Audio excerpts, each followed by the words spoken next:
کسی نے پوچھا ہے، قرآن کی آیت ہے سورہ حج کی آیت نمبر 18، اس میں اللہ نے سجدے کا ذکر کیا ہے کہ زمین، آسمان، چاند، سورج، ستارے اور انسان سب اللہ کو سجدہ کرتے ہیں، اور آخر میں کہا کہ بہت سے انسانوں پر اللہ کا عذاب ثابت ہو چکا ہے، وہ سجدہ نہیں کرتے۔ تو اس آیت کی تشریح پوچھی ہے کہ عذاب ثابت ہونے کا کیا مطلب ہے۔ دیکھیں، اگر اللہ کے علم میں پہلے سے یہ بات ہوتی ہے کہ کچھ بڑے ڈھیٹ ہوں گے، بہت ڈھیٹ انسان ہوں گے، ان کے سامنے اللہ کی آیات پڑھی جائیں گی اور وہ پھر بھی اس کو پہ عمل نہیں کریں گے، تو ایسے لوگوں پہ اللہ نے عذاب ثابت کر دیا ہے، کیونکہ اللہ کا علم کامل ہے، تو پہلے سے اللہ نے لکھ دیا ہے کہ انہوں نے جہنم میں ہی جانا ہے۔ اس کا یہ مطلب نہیں ہے کہ اللہ ان کو زبردستی جہنم میں لے جائے گا یا ان کو زبردستی گمراہ کرے گا، ان کی کیونکہ اللہ کا علم کامل ہے۔ تو اس طرح کی آیات اصل میں تسلی کے لیے ہوتی ہیں، جو بھی دین کی دعوت کا کام کر رہے ہیں ان کو تسلی دینے کے لیے کہ داعی جو ہے نا، اس کی دعوت بہت جاندار ہوتی ہے، دلائل بہت جاندار ہوتے ہیں، پھر بھی سامنے والا ایمان نہیں لا رہا ہوتا، تو اللہ بتاتے ہیں بھائی اس کی قسمت میں جہنم ہے، تو جو مقدر جہنم میں ہو تو مقدر تھوڑی تبدیل ہو سکتا ہے، تو چھوڑ دو اس کی فکر۔ تو یہ تسلی کے لیے اس طرح کا انداز اختیار کیا جاتا ہے۔ جیسے نبی کو بھی تسلی دی جاتی تھی، نبی دلائل دیتے تھے، معجزے بھی دکھا دیے، آپ کی دعوت بھی بہت صاف ستھری، وہ پھر وہی۔ تو اللہ نے نبی کو تسلی دی، بھائی جس کی قسمت میں ہی جہنم ہے تو آپ کیوں اس کے پیچھے پڑے ہوئے ہیں، قسمت تھوڑی چینج ہو سکتی ہے۔ اسی طرح قرآن میں آتا ہے، ہم نے تو تقدیر میں لکھ دیا ہے کہ لَأَمْلَأَنَّ جَهَنَّمَ مِنَ الْجِنَّةِ وَالنَّاسِ أَجْمَعِينَ، کہ میں جہنم کو جنات انسانوں سے بھروں گا۔ تو اللہ کہتے ہیں تو میں نے لکھ چکا ہوں پہلے، تقدیر تھوڑی ٹلے گی۔ تو اس کا مطلب یہ نہیں کہ اللہ زبردستی لوگوں کو پکڑ کے جہنم میں پھینکے گا۔ اللہ کے علم میں یہ بات ہے کہ بہت سے لوگ ڈھیٹ ہیں، وہ نہیں ایمان لائیں گے، وہ شیطان کے بہکاوے میں آئیں گے۔ تو اب یہ ایک چیز حقیقت ہے، تو اب دعوت کو، مبلغین کو تسلی دی جا رہی ہے کہ بھائی لوگوں کی اکثریت دیکھ کے سیدھا راستہ مت چھوڑنا، یہ تو پہلے سے طے شدہ ہے کہ بہت سارے لوگ جہنم میں جائیں گے، جہنم بھرے گی انسانوں سے، تو اس لیے تم سیدھے راستے پہ چلو اور دعوت کے کام میں لگے رہو اللہ کا حکم سمجھ کے، اور لوگوں کی اکثریت کو گمراہ دیکھ کے مایوس مت ہو۔ یہ مت سمجھو کہ تمہاری دعوت غلط ہے یا تمہاری دعوت میں اخلاص نہیں ہے، نہ دعوت میں بھی اخلاص ہے، تمہاری دعوت بھی ٹھیک ہے، لیکن ایک چیز مقدر میں ہے کہ جہنم کو اللہ نے انسان اور جنات سے بھرنا ہے، اور مقدر کبھی چینج نہیں ہوتا۔ تو یہ انداز اختیار کیا گیا تسلی کے لیے۔ تو اس کا یہ مطلب نہیں ہے کہ اللہ لازمی جو ہدایت چاہے گا پھر بھی اللہ اس کو زبردستی گمراہ کرے گا۔ اس کی مثال ایسے ہے، صبح شام ہم یہ دیکھ رہے ہوتے ہیں کہ باپ اپنے بیٹے کو سمجھا رہا ہے، وہ نہیں سمجھ رہا، تو پھر ماں کہتی ہے بھائی اس کو سمجھاؤ، آپ بولیں بھائی اس میں سمجھنے کی صلاحیت ہی نہیں ہے، تو میں کیا سمجھاؤں اس کو، حالانکہ صلاحیت ہوتی ہے، تبھی تو آپ کو غصہ آ رہا ہوتا ہے۔ اگر وہ مجنون، دیوانہ، پاگل ہوتا، سمجھنے کی واقعی میں صلاحیت نہ ہوتی، تو آپ سمجھاتے کیوں اس کو؟ کسی پاگل کو تھوڑی سمجھایا جاتا ہے۔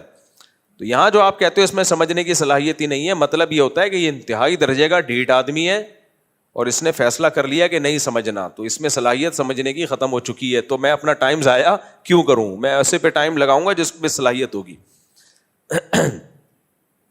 میں رکشہ چلاتا ہوں، اکثر اوقات 2 مہینے کا کرایہ چڑھ جاتا ہے، کبھی کھانے کو کچھ نہیں ہوتا، میں اکثر اوقات پریشانی میں گزارتا ہوں۔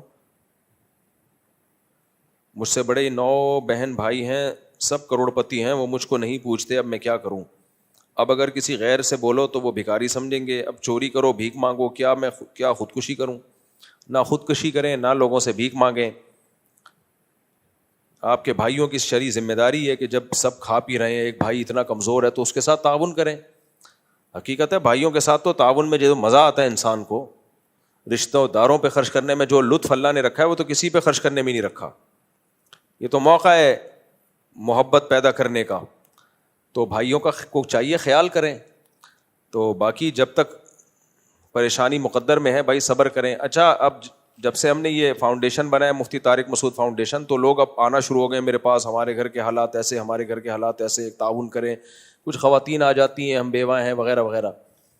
دیکھو، ہم نے جو فاؤنڈیشن بنائی ہے نا، اس کا ایک طریقہ رکھا ہے۔ میں پرسنلی اگر کسی کو جانتا ہوں تو میں اپنے پاس سے ویسے ہی تھوڑا بہت تعاون کر دیتا ہوں جو اللہ مجھے توفیق دے، لیکن اس طرح جب لوگ رش لگاتے ہیں، ہمارے پاس کوئی معیار نہیں ہے جانچنے کا کہ یہ مستحق ہے یا نہیں ہے۔ پھر سب سے بڑا مسئلہ یہ ہے کہ ایک کو دو تو پھر وہ 10 کو بتائے، کہ پوری لائن لگ جائے گی، اور یہ پہلے ہو چکا ہے۔ تو اس کے لیے دیگر کچھ ٹرسٹ ہیں جو مدد کرتے ہیں, تو ان سے رابطہ کریں. ہمارے جو ابھی ہم نے جو فوکس کرنا ہے, جو ہم نے فاؤنڈیشن بنائی ہے, اس میں ہم نے مختلف پروجیکٹ کو فوکس کرنا ہے, جن میں ہم نے سوچا تھا سب سے زیادہ ہم تعلیم اور ہیلتھ. اسی وجہ سے ہم نے اس دفعہ اجتماعی قربانی ابھی نہیں کی ہیں کہ اجتماعی قربانی یہ بہت لوگ ہیں کرنے والے, ہمیں کیا ضرورت ہے, اور اس میں گڑبڑیں بہت ہوتی ہیں, فنڈ کھا گیا, وہ یہ ہو گیا, عجیب. اجتماعی قربانی تو میرا تو موڈ نہیں ہے اجتماعی قربانی کرنے کا. لوگ اپنی گائے لاؤ, ذبح کرو بھائی. جب ہم نے کام کیا تو انسانیت کی کوئی ایسی خدمت ہو نا جو واقعی خدمت ہو. اجتماعی قربانی کیا خدمت ہے وہ بھی, لیکن بہت لوگ ہیں کرنے والے. اور آپ خود لاؤ, بکرا کاٹو, کسائی کو پیسے دو, کاٹ کے کھا جاؤ, گائے لاؤ, کھا جاؤ, کھلا دو لوگوں کو. اس میں کیا ہے, یعنی اگر آپ یہ سہولت لوگوں کو نہ دو تو کون سا کوئی طوفان آ جائے گا. تو ہم لوگوں نے مشورہ یہ کیا تھا کہ ہم اس فاؤنڈیشن میں 2 چیزوں کو فوکس کریں گے, ہیلتھ کو یعنی لوگوں کی صحت, دوسرا ایجوکیشن. ہماری سوسائٹی کا سب سے بڑا عیب کیا ہے, تعلیم نہیں ہے. مسلمان جو ہے نا تعلیم میں پیچھے ہے, تو تعلیم کو تو دین کا حصہ ہی نہیں سمجھتے. ہم مار کھا رہے ہیں پوری دنیا میں. دیکھو اسلام دنیا میں غالب ہونے کے لیے آیا ہے. باقی دنیا میں عبادت کی کرنے کی ہر مذہب میں, ہر ملک میں اجازت ہے. کوئی ملک نہ نماز پہ پابندی لگاتے ہیں, نہ زکوٰۃ پہ, نہ روزے پہ, کوئی پابندیاں نہیں ہے. مسئلہ سارا یہ مسلمان مار کھا رہا ہے. یہ دور ہے ٹیکنالوجی کا, سائنس کا. تو اگر اس میں آپ پیچھے رہ گئے تو کسی کام کے نہیں ہو. مجھے بتاؤ, پاکستانی آرمی کا جب جھگڑا ہوا انڈیا سے, تو یہ جنگ جو لڑی ہے تو یہ ٹیکنالوجی کی بیس پہ لڑی ہے نا, یا ڈنڈے اٹھا کے چلے گئے تھے یہ لوگ. ڈاکٹر عبد القدیر خان نے پاکستان کو ایٹمی طاقت بنایا تو پڑھے لکھے آدمی تھے نا. کیا خیال ہے, اگر وہ پڑھے لکھے نہ ہوتے پاکستان ایٹمی طاقت نہیں بنتا. ایٹمی طاقت نہیں بنتا نا تو میں یہاں بیٹھا ہوا بیان نہیں کر رہا ہوتا, ابھی میں بھی کہیں ریڈی لگا رہا ہوتا ٹماٹر کی.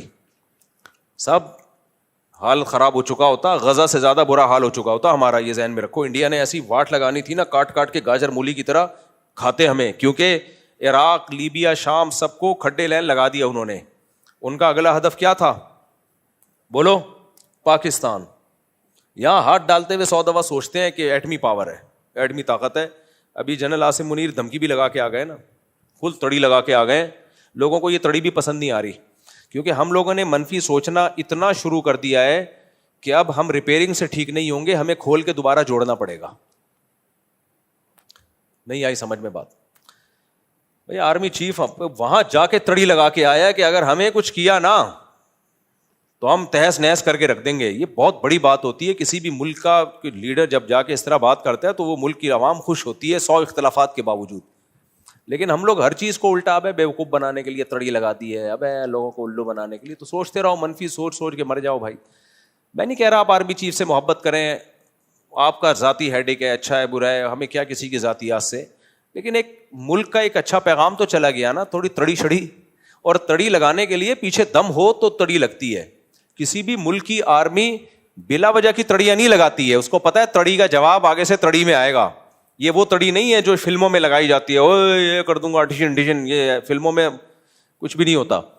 یا ایویں ہی لوگ تڑی بے وقوفی میں لگا کے آ جاتے ہیں اور پھر بعد میں افورڈ نہیں کر پاتے. تو جب ایک فوج ہو اور اس کا چیف جب تڑی لگاتا ہے تو اس تڑی کے پیچھے اس کو پتا ہوتا ہے کہ اتنا ہمارے پاس پاور ہے کہ یہاں تڑی بنتی ہے. امریکہ کو تڑی نہیں لگائی, لیکن وہاں جا کے دنیا کو تڑی لگا دی ہے. تو اس تڑی کے پیچھے کیا ہے, بم. ایک آدمی نے کسی سے کہا یہاں بم ہے, اس نے کہا تیری اماں کون سی کم ہے.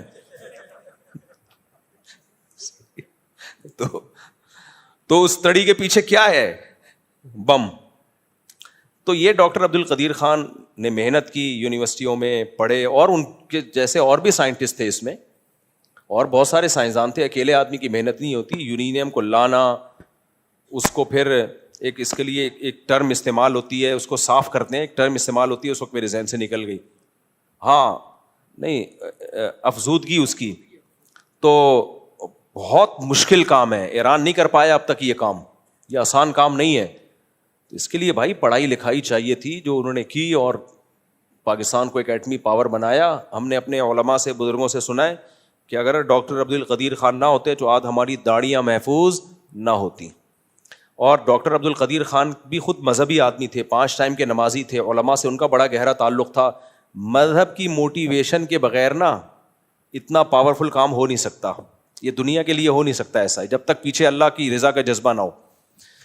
آپ کہہ سکتے ہیں امریکہ نے تو بنا لیا، بھائی وہ تو پہلے سے پاورفل لوگ ہیں نا، ان وسائل کے ہوتے ہوئے اتنا بڑا کام کر لینا. اور ڈاکٹر عبد القدیر خان کے ساتھ جتنے سائنٹسٹ ہیں سب نیک پرہیزگار ہیں. جامعۃ الرشید آ چکے ہیں، اتنی بڑی بڑی داڑیاں. ایک دفعہ ڈاکٹر عبد القدیر خان کے ایک ساتھی آئے، وہ بھی ایٹمی سائنسدان ہے، ایٹم بم بنانے میں ان کا بھی بڑا کردار ہے. جامعۃ الرشید میں ان کا بیان ہوا، ہم سمجھے کوئی ریونڈ سے کوئی بزرگ آئے ہوئے ہیں، اتنی بڑی داڑھی ان کی، اور سارا اللہ کی وحدانیت اور کبریائی پر انہوں نے بیان کیا. یہ ہمارے ملک کا ایک مثبت چہرہ ہے، لیکن ہم لوگ کو منفی سوچنے کی چونکہ عادت پڑ چکی ہے، الٹا ہی سوچتے رہتے ہیں. تو کچھ اچھا بھی سوچ لیا کرو. ٹھیک ہے، بہت سے کام الٹے بھی ہو رہے ہیں. میں سسٹم کے تحت انتخابات ہوئے ہیں، سب کو پتا ہے. انتخابات میں وہاں سے بندہ جیتا ہے جہاں سے کھڑا ہی نہیں ہوا. یہ الٹے کام بھی ہو رہے ہیں. تو جو الٹا ہے اس کو الٹا کہو، لیکن جو سیدھا ہے اس کو سیدھا تو کہو نا. ہر ملک میں ہوتے ہیں، کچھ سیدھے کام ہو رہے ہوتے ہیں، کچھ الٹے کام ہو رہے ہوتے ہیں، سب ملکوں میں ہوتا ہے. یہ جو آپ کہتے ہیں نا جمہوریت کا منجن، او بھائی جمہوریت پوری طور پہ کہیں بھی نہیں ہے. سب کے پیچھے اسٹیبلشمنٹ ہوتی ہے، جمہوریت کی لالی پاپ کھلا رہی ہوتی ہے. یو کے میں دیکھ لو، بڑے بڑے دہشت گردوں کو لندن پناہ دیتا ہے، جج فیصلہ ہی نہیں کر پاتا ان کے خلاف، کیونکہ پیچھے اسٹیبلشمنٹ کا ڈنڈا ہوتا ہے. بولتا ہے اس کو لٹکانا نہیں ہے بھائی، اس کو نہیں لٹکانا ہے، یہ ہم نے کسی اور ملک کے لیے رکھا ہوا ہے. جتنا بھی بڑا دہشت گرد ہو اس کو لٹکانا نہیں ہے. تو جج نہیں فیصلہ کرتا، ہر ملک میں پیچھے اسٹیبلشمنٹ کا ڈنڈا چل رہا ہوتا ہے. یہ جمہوریت کے نام پہ الو بنا رہے ہوتے ہیں. تو اور کسی ملک میں جمہوریت چل رہی ہے نا، تو اس میں اصل میں حکومت کسی اور ملک کی ہوتی ہے. تو ٹھیک ہے، جمہوریت بھی ہے، آمریت بھی ہے، سب کچھ ہے، وہ ایک الگ بحث ہے، کون صحیح ہے کون غلط ہے. لیکن اپنے ملک میں کچھ مثبت چیزیں ہیں، ان کو سوچ کے خوش ہونے پر گورنمنٹ نے کوئی پابندی نہیں لگائی ہے، خوش ہو جانا چاہیے. تو میں بات کیا کر رہا تھا؟ تعلیم کی، ایجوکیشن کی. تو اس لیے مسلمانوں کو تعلیم میں آگے بڑھنا انتہائی زیادہ ضروری ہے. آپ ایجوکیشن میں پیچھے رہ گئے، عزت سے جینے کا خیال چھوڑ دو. پھر نماز روزہ مل جائے گا، عزت نہیں ملے گی، یہ ذہن میں رکھنا. عزت مل جائے، اور وہ نماز روزہ بھی پھر جائے گا. جب بے عزتی ہوتی ہے نا، دینداروں کی عزت ہی نہیں ہوگی، تو لوگ دین کی طرف آئیں گے بھی نہیں. اتنی خوشی ہوتی ہے جب میں امریکہ گیا، وہاں بڑے بڑے ڈاکٹروں کو دیکھا ریسرچ سینٹر میں، بڑی داڑیاں ان کی، نمازی. میں یار تم لوگ اصل میں دین کو عزت دے رہے ہو. آدھی آدھی پیڑھیوں تک ان کی شلواریں. گوگل کے آفس میں گیا نا، گوگل سین فرانسسکو ہے نا امریکہ کا، جو کیلیفورنیا وہ ہب ہے، لاس اینجلس، ایل اے کہتے ہیں اس کو، ایل اے. تو وہ ٹیکنالوجی کا ہب ہے. گوگل کے آفس میں میں گیا، انڈین پاکستانی ہم نے وہاں پر سائنٹسٹ دیکھے، گوگل میں بڑی بڑی پوسٹوں پر ہیں، بڑی بڑی داڑیاں ان کی، اور ایسے زبردست شرعی لباس ان کا، 5 ٹائم کے نمازی. ہم نے کہا یار تم لوگ بھی تو دین پہ چل رہے ہو یار، یہ دین پہ چل کے یہ کام کرے تو مزہ ہے بھائی. کیا خیال ہے؟ وہ جو اسلام کو ریپریزنٹ کر رہے ہیں، وہ اس سے اسلام کی عزت ہو رہی ہے. ہم لوگ جو کچھ کر رہے ہیں تو اس سے تو لوگ کہتے ہیں یہ جتنے بھی نیک لوگ ہیں سارے فارغ ہی ہوتے ہیں بیچارے. ناڑا باندھنے کی تمیز نہیں ہوتی، ایک ناڑا ادھر جا رہا ہے، ایک ناڑا. ابھی ایک لطیفہ ہے، لوگ مسجد میں نہیں سنانے کا تو ہے، اتنا برا نہیں ہے، لیکن وہ ریکارڈنگ میں آنے کا نہیں. اکیلے میں ناڑے پہ ایک زبردست خاندانی لطیفہ ہے. تو اس لیے میرے بھائی تعلیم کی بہت زیادہ اہمیت ہے، اس کو ہلکا نہیں لینا چاہیے. اب میرے وہ ایک بچے کی 16 سال میں شادی والا نہیں قصہ مشہور ہو گیا، کسی نے نیچے کمنٹس کیے ہوئے، پڑھاتے ہیں نا اس کو، بھائی وہ نہیں پڑھ کے دے رہا تو میں کیا کروں؟ وہ میرا قصور نہیں ہے. اس کو تو میں نے آج بھی سمجھایا ہے. میں نے کہا دیکھ تو ڈاکٹر بن جا، میں تیری فیسیں اٹھاؤں گا. نہیں، میں نے باکسر بننا ہے، ڈاکٹر نہیں بننا. آج ہی کہہ رہا تھا میں نے کیا بننا ہے، باکسر، ڈاکٹر نہیں بننا. اب زبردستی نہیں مسلط کیا جا سکتا، کیونکہ میں زبردستی ڈاکٹر بناؤں گا تو نہ وہ باکسر بنے گا نہ وہ ڈاکٹر. باکسنگ سیکھ رہا ہے آج کل. اب میں کیا کروں اس میں؟ اب زبردستی والا حساب نہیں ہے. بچے میں خود شوق ہو تو اس کو سمجھایا تو ہے ہم نے. تو ہم تو بھی کوشش کرتے ہیں تعلیم ہی کو فوکس کریں زیادہ. ہاں کمانے کے لیے نہیں، کمانے کے لیے بزنس ہے. کمانے کے لیے کیا ہے؟ بزنس.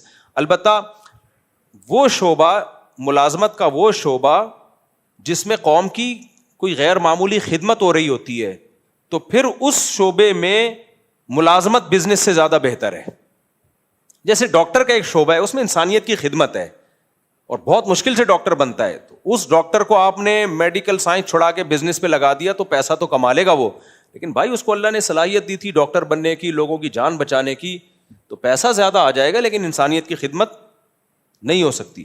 آپ کیسے ہوتے, زیادہ پیسہ آنے سے بھی تو خدمت ہوتی ہے, تو بہت سارے لوگ زیادہ پیسہ کما کے وہ کر رہے ہیں خدمت, اس کے لیے بہت زیادہ دماغ نہیں چاہیے. لیکن ڈاکٹر کے لیے یا عالم کے لیے, اب عالم بننے میں پیسہ نہیں ہے لیکن دین کی خدمت کتنی زیادہ ہے.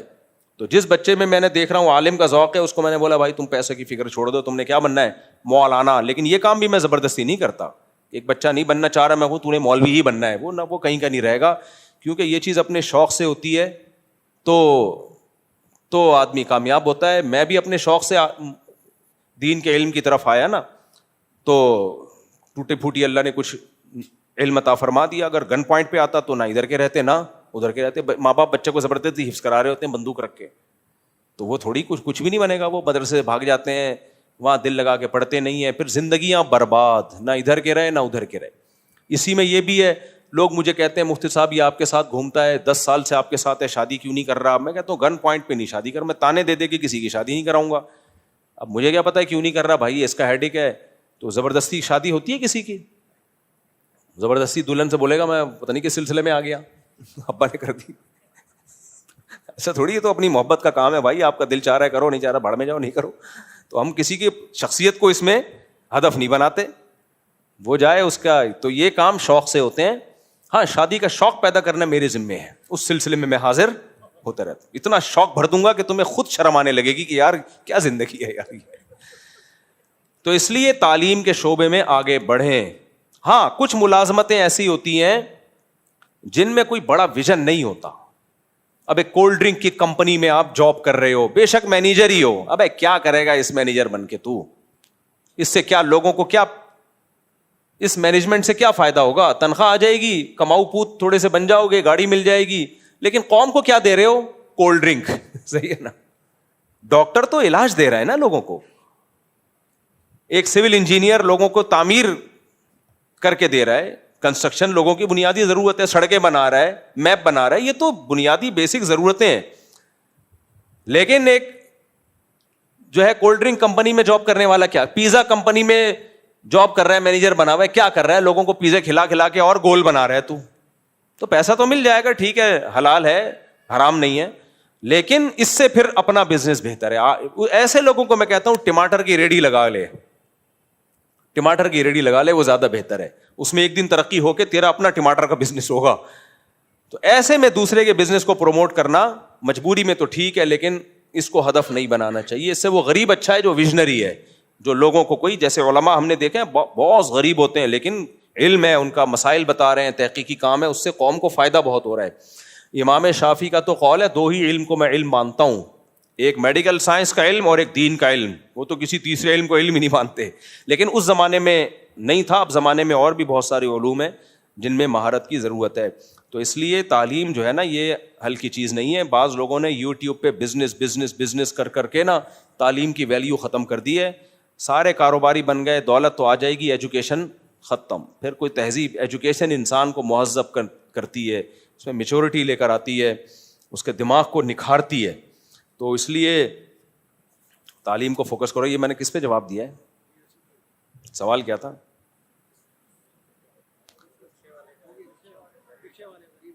ہاں بھائی مالدار ہے, رکشا غریب. تو بھائی تم, ہاں میں یہ کہہ رہا تھا کہ ہم نے جو فاؤنڈیشن بنائی ہے تو ہمارا ارادہ یہ تھا 2 چیزوں کو ہم فوکس کریں گے, ایک ایجوکیشن اور ایک ہیلتھ. البتہ یہ جو بڑے بڑے ڈیزاسٹر آ جاتے ہیں تو ایک دم سے بہت بڑی تباہی ہے نا, تو اس میں تو پھر تو یہ 2-3 کام ہیں ہمارے. باقی جو عام غریب مساکین ہیں, ہماری دعائیں ہیں کہ اللہ ان کی غربت کو دور کرے, لیکن فی الحال ہمارا کوئی ایسا پروجیکٹ ہے نہیں, کیونکہ اس کو سنبھالنا ہمارے بس میں نہیں ہے. پھر اس میں تحقیق کرنا کون مستحق ہے. بعض دفعہ کوئی مستحق ہوتا ہے, اس کو دینا شروع کرو, اس کے بعد پیسہ آ جاتا ہے, وہ پھر بھی گنا بنا ہوا لے رہا ہوتا ہے. تو وہ ایسے گنے بنتے ہیں, جب بھی آئیں گے منہ ایسا لگ رہا ہوتا ہے, آدمی کہتا ہے اس کو دے دے یار, زکات دے دے ہم. تو اس لیے ہمارا یہ نہیں کہ یہ کام نہیں کرنا چاہیے, کرنا چاہیے, لیکن اس کے لیے اور بہت سارے ٹرسٹ ہیں وہ آلریڈی کر رہے ہیں, تو ان سے رابطہ کریں. ہمارے ابھی دائرہ کار میں یہ ہے نہیں, تو اس سلسلے میں تشریف نہ لائیں, یہ کہنا مقصد. میں دعائیں دے کے بھیج دیتا ہوں, ان کو غصہ آ رہا ہوتا ہے, ہم پیسے مانگ رہے ہیں, دعا دے رہے ہیں. ایک عورت تھی نا, گاڑی چلا رہی تھی, تو ایک سگنل پہ رکی, ایک فقیر آیا, بہن اللہ کے نام پہ کچھ دے دو. اس نے کہا اتنے ہٹے کٹے ہو کے مانگتے ہوئے شرم نہیں آتی؟ کہتے میں نے پیسے مانگے, مشورہ نہیں مانگا آپ سے. مفتی صاحب آپ کی ایک ویڈیو دیکھی تھی میں نے، اپنے علاقے کے مسائل پہ گفتگو کر رہے تھے، سوال میرا ہے کہ ہم وقف کے نظام کو کیوں نہیں اپناتے؟ یہ نہریں صدقہ جاریہ ہیں، آپ کا پیسہ آپ کی آنکھوں کے سامنے صحیح جگہ خرچ ہوگا. مثال کے طور پر کہیں اونچی پانی کی ٹینکی ہے، چھوٹا سا باغیچہ علاقے کے لوگوں کے لیے پارکنگ کی جگہ، حضرت عثمان کا وقف جائے. بالکل صحیح بات کی آپ نے. انڈاؤمنٹ وقف یہ طریقہ ہونا چاہیے. مسلمان سوسائٹیاں مدارس بھی اسی پہ چلاتی تھیں اور ڈیولپمنٹ کے کام بھی اسی پہ، تو یہی ہونا چاہیے. لیکن کچھ کام ایسے ہیں جو وقف پہ ہو نہیں سکتے. مثال کے علاقے کی صفائی کروانی ہے، تو اب علاقے کی صفائی کیا ٹینکی بنا دیں، کیا کریں؟ وہ تو ڈیلی بیسس پہ کوئی جمع دار آئے گا، صاف کرے گا، لوگوں میں اویئرنیس ہوگی. یا اس کے لیے ہم کوئی فنڈ بنا دیں جی صفائی کا، تو فنڈ میں پیسے نہیں دیتے لوگ. دوسری بات یہ کہ ابھی ہم نے درخت لگانے تھے، میں نے اپنے علاقے میں نہیں لگائے، تو میں نے کہا بھائی ہم اگر ایم ٹی ایم فاؤنڈیشن سے اپنے علاقے میں درخت لگائیں تو ایک سوالیہ نشان ہوگا، لو بھائی دنیا بھر سے چندہ آ رہا ہے اور اپنے علاقے کو چمکانا شروع کر دیا. تو میں نے درخت لگائے 4 کے چورنگی پہ جا کے، صحیح ہے نا، جو ہمارے علاقے سے بہت دور.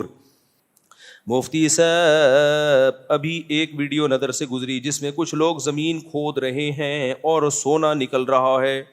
ویڈیو کمپیوٹر سے بنائی گئی تھی لیکن دعویٰ کیا جا رہا ہے کہ دریائے فرات سے سونا نکل آیا. ابے بھائی یہ اے آئی نے بڑے مسائل کھڑے کر دیے ہیں.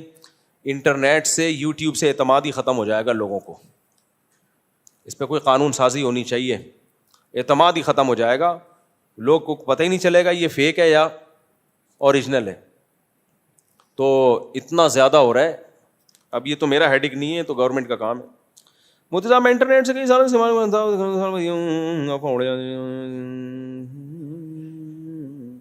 کل کو اگر کوئی ویڈیو بنا دے کہ امام مہدی آ گئے اور یہ دیکھیں افواج زمین میں دھس گئیں، تو ہر مسلمان کے لیے لازم ہوگا کہ ان کی مدد کرے. نہیں بھائی، کوئی لازم نہیں ہوگا. پہلے تحقیق کرے گا کہ آئے ہیں کہ نہیں آئے ہیں. اے آئی سے جعلی ویڈیوز بنتی ہیں لیکن آپ تحقیق بھی تو کر سکتے ہو نا. ایسا تھوڑی ہوتا ہے کہ تحقیق نہ کر سکو. اب میری کسی لڑکی کے ساتھ تصویریں آ رہی ہیں، آپ ہم سے پوچھ لو، ہم بتا دیں گے، بیان دے دیں گے بھائی نہیں ہمارا کوئی اس سے تعلق نہیں ہے.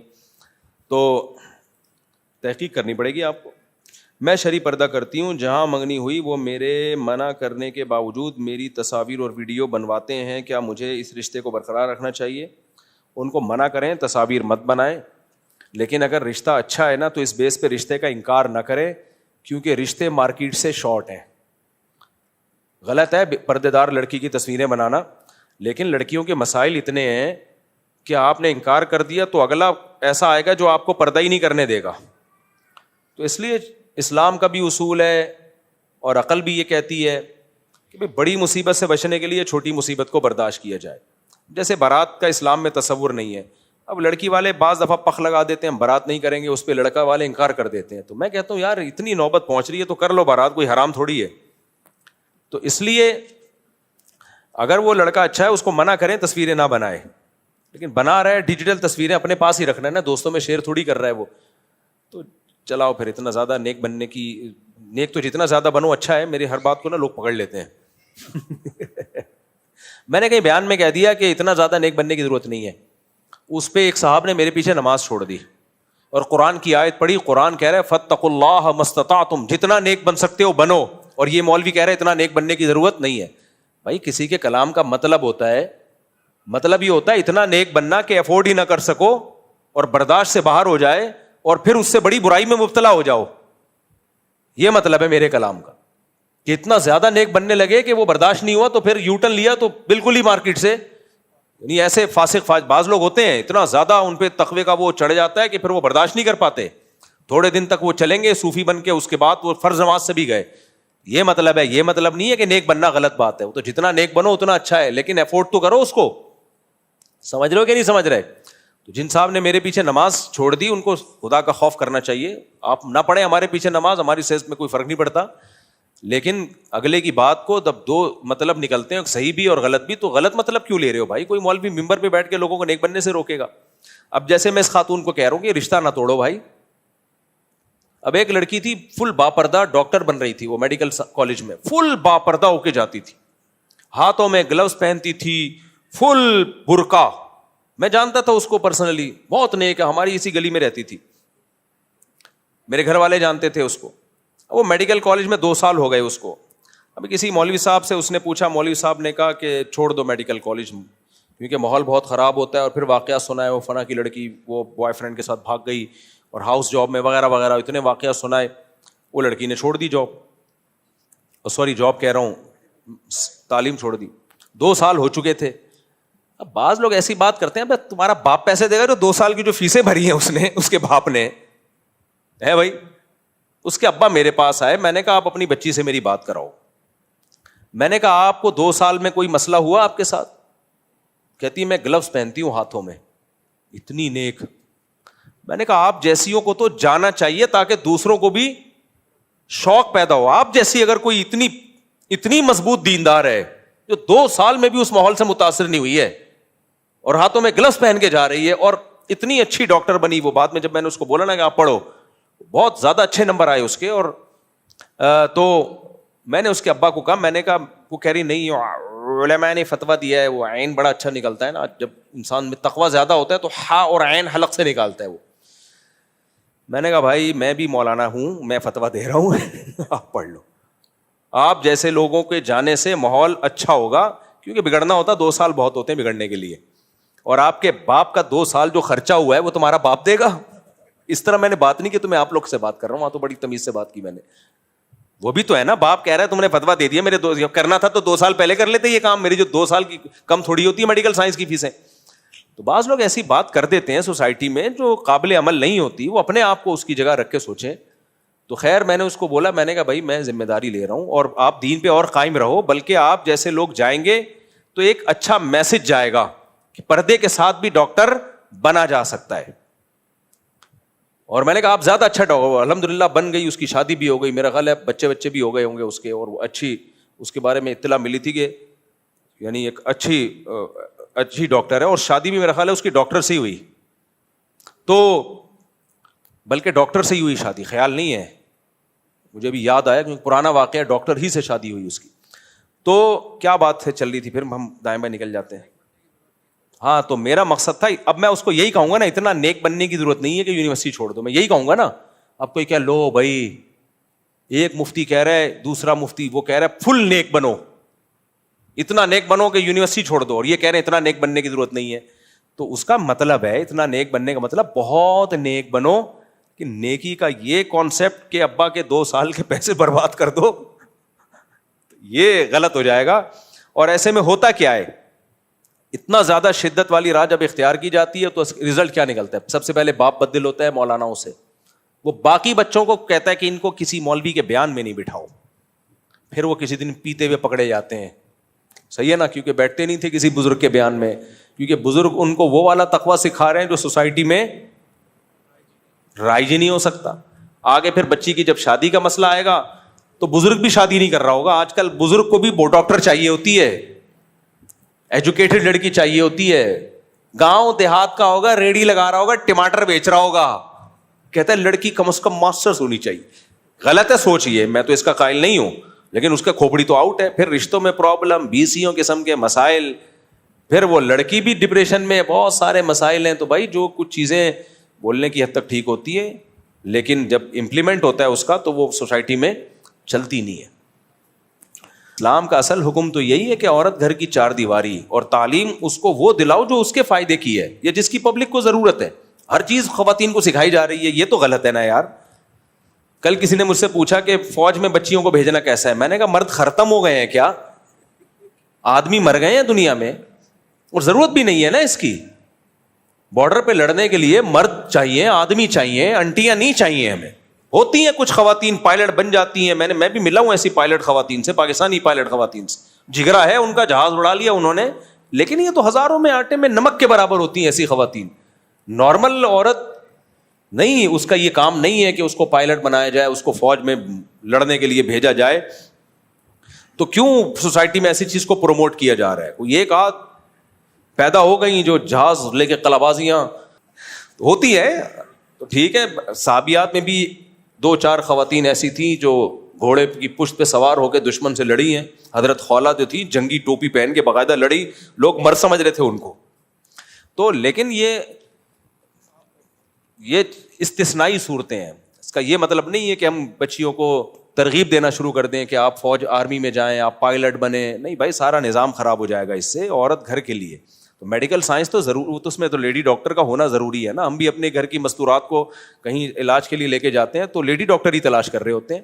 ڈینٹسٹ بنے ہوئے میل ڈاکٹر اور لڑکیوں کے علاج کر رہے ہیں. وہ ڈینٹسٹ میں فیمیل ڈاکٹر کا ہونا بہت ضروری ہے بھائی فوری طور پر ڈینٹسٹ لڑکیوں کا ایک جماعت ہونی چاہیے ایکسپرٹ ڈاکٹر، تاکہ لڑکیوں کا علاج تو لڑکیاں کریں یار.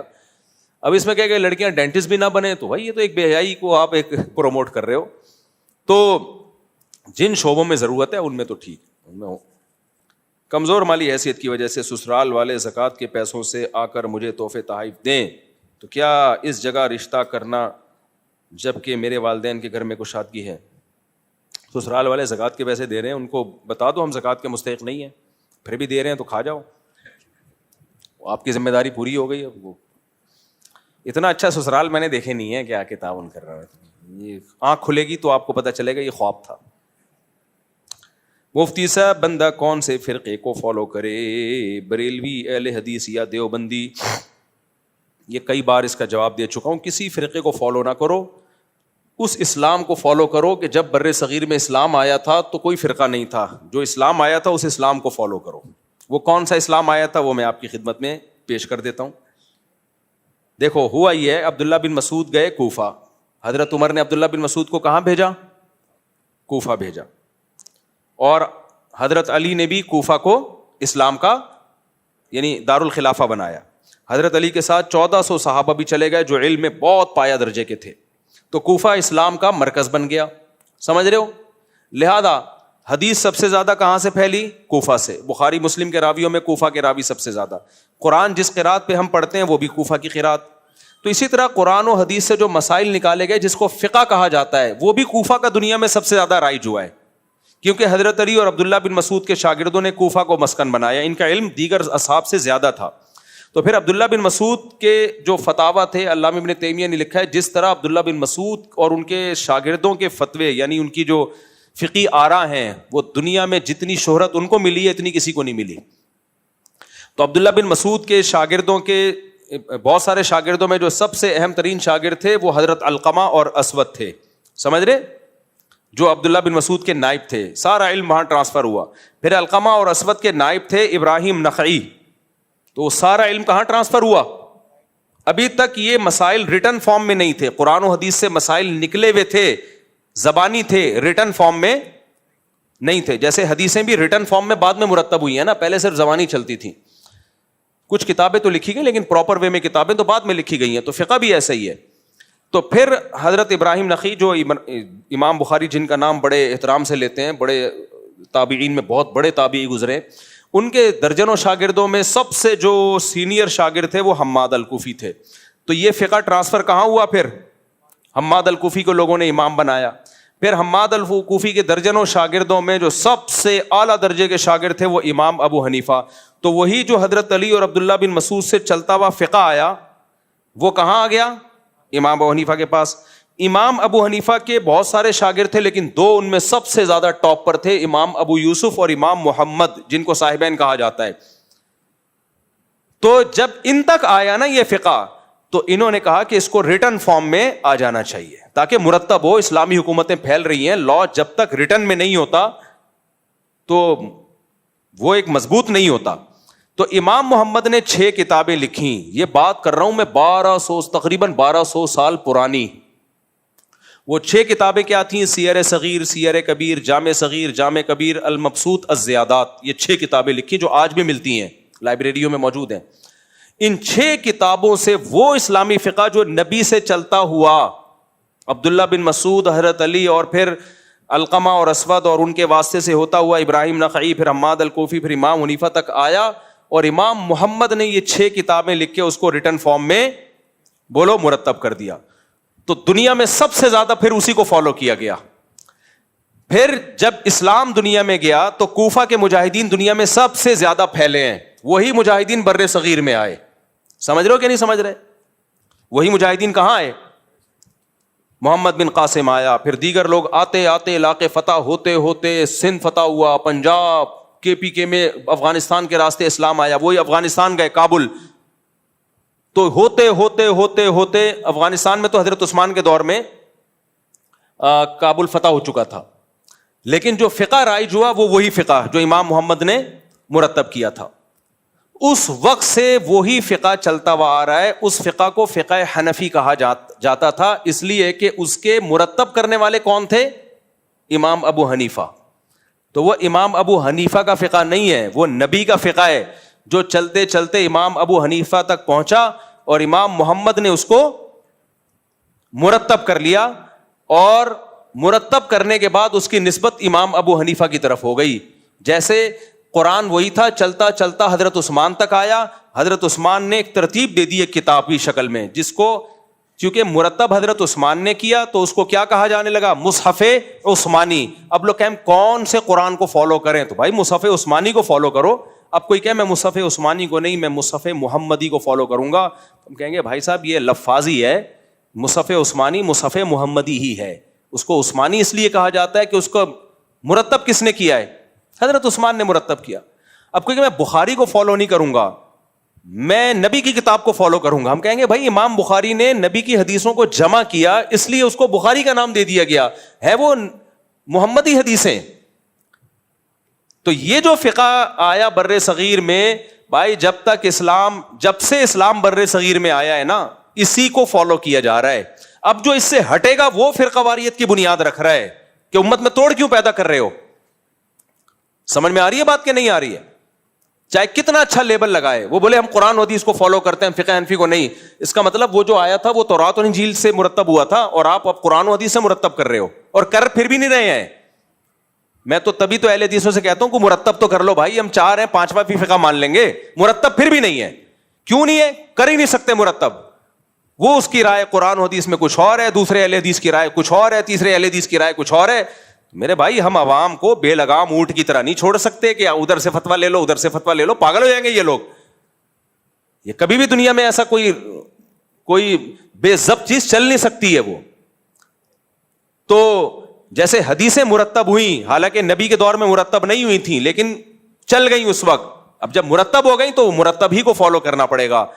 قرآن نبی کے دور میں مرتب نہیں ہوا تھا لیکن فتنہ پھیلنے لگا, حضرت عثمان نے مرتب کر دیا.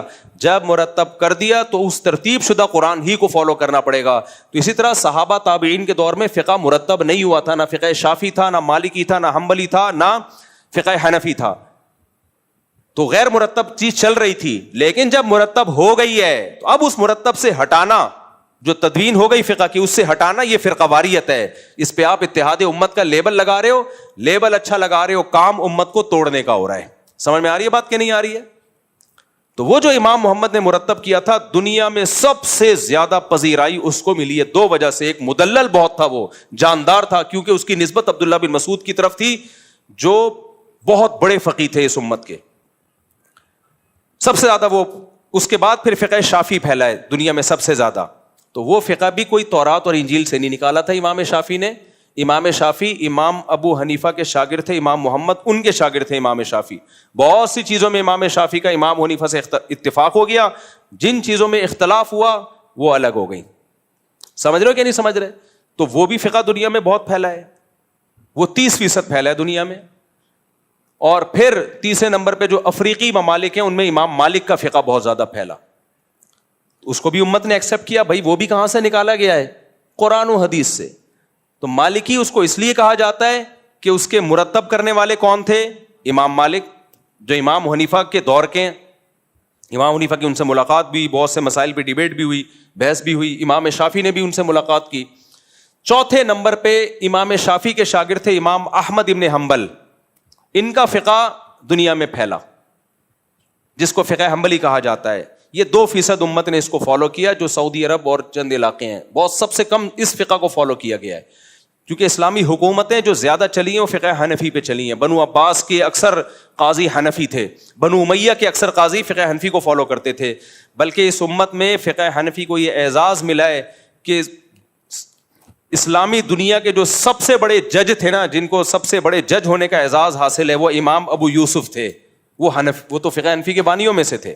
بانیوں کا مطلب مرتب کرنے میں بانی, ورنہ اصل میں فقہ حنفی کے بانی نبی صلی اللہ علیہ وسلم ہے, نبی سے لیا گیا ہی ہے. لیکن مرتب کس نے کیا؟ 4 ائمہ نے. اور بھی ائمہ تھے, مجتہدین تھے, لیکن ان کا فقہ اتنا مدلل اور جاندار نہیں تھا, وہ امت میں پنپ نہیں پایا, چل نہیں پایا. 2-4 صدیوں تک چلا, پھر امت نے اس کو چھوڑ دیا. کوئی سقم ہوگا اس کے اندر, یا اس میں کوئی وجہ ہوگی نا, تو امت پھر ان 4 فقہ پہ جمع ہو گئی. پھر امت کے علماء صلحاء نے فتویٰ دیا بڑی تعداد میں کہ بھائی اب یہ قرآن و حدیث میں ریسرچ کا کام از کمپلیٹڈ. یہ کیا ہو گیا ہے؟ کمپلیٹ ہو گیا ہے. تو اب 4 فقہ بن گئے ہیں, چاروں میں سے کسی ایک کو پراپر وے میں فالو کر لو. نئے سرے سے کسی مجتہد کو مارکیٹ میں آنے کی ضرورت نہیں ہے. لیکن اہل حدیثوں کو یہ بات سمجھ میں نہیں آئی. انہوں نے کہا ہم نہیں مانتے. علماء نے کہا ٹھیک ہے بھائی, نہیں مانتے تو نہ مانو. انہوں نے کہا ہم نئے سرے سے تحقیق کریں گے. وہ کر رہے ہوتے ہیں تو ہر شخص کی ایک ٹی وی پہ الگ رائے ہے, ہر آدمی کوئی ترجمہ الگ کر رہا ہوتا ہے. قاری خلیل الرحمان صاحب خلا کی الگ ڈیفینیشن بیان کر رہے ہیں, حافظ زبیر صاحب الگ ڈیفینیشن بیان کر رہے ہیں, تیسرا کوئی اہل حدیث مولانا ہوگا وہ آہستہ جنازہ پڑھا رہا ہے, دوسرا کہہ رہے نہیں زور سے جنازہ ہوگا. اتنے اختلافات. ٹھیک ہے آپ قرآن و سنت کا التزام کر رہے ہو, ہم آپ کو گمراہ یا جہنمی نہیں کہتے, لیکن آپ کا مقصد تو یہ تھا کہ امت ایک پلیٹ فارم پہ آ جائے گی نا, 4 کو ختم کر کے. تو امت تو آپ کے اندر ہی 20 پلیٹ فارم بن گئے ہیں. آپ کے اپنے اندر اتنے اختلافات پیدا ہو گئے. عوام کیا پھر ایسے مذہب کو فالو پریکٹیکلی ممکن نہیں ہے بھائی. اس سے دین بیزاری پیدا ہوگی. اس سے کیا پیدا ہوگا؟ اب فقہ حنفی ترکی میں بھی ہے, شام میں بھی ہے, آذربائیجان میں بھی ہے, اور ازبکستان میں بھی ہے. میں تو گیا ہوں افغانستان, پورا ایسے کٹر حنفی ہے نا پٹھان, تو وہ تو ایکسٹریم لیول پہ حنفی ہیں. وہ جب سے کیونکہ اسلام آیا افغانستان یا پشاور میں, اس وقت سے وہ حنفی ہیں. تو انہوں نے تو ایسا پکڑا ہے اس کو. اب ایک صاحب کہنے لگے کہ پشاور میں ہمارا مسلک تیزی سے پھیل رہا ہے. دوسرے نے کہا پشاور میں تو اسلام بہت تیزی سے بہت پہلے آیا تھا, صدیوں پہلے. اس وقت کیا آیا تھا؟ تو وہ غلط اسلام آیا تھا. اب آپ کا مسلک پھیل رہا ہے, تو بھائی جو چیز اب پھیل رہی ہے وہ غلط ہے, جو پہلے سے آ رہی ہے وہ کیا ہے؟ صحیح ہے. سمجھ رہے ہو کہ نہیں سمجھ رہے؟ تو اس لیے ہم تو اسی صدیوں سے اسی اسلام کو فالو کرتے آ رہے ہیں جو امام محمد نے 6 کتابوں میں, پھر ان کتابوں پہ آگے کتابیں لکھی گئی ہے, قدوری ہے, ہدایہ ہے. ان کتابوں کو اتنی مقبولیت ملی ہے نا, یہ صدیوں سے چلی آ رہی ہیں.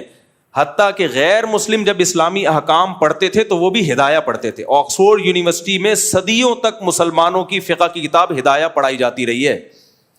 تو اس لیے ہندوستان میں بھائی فرقہ پرست ہم لوگ نہیں ہیں. ہماری کوئی مسجد نہیں دکھائی جا سکتی کہ ہندوستان میں یہ ان لوگوں کی پہلی مسجد ہے.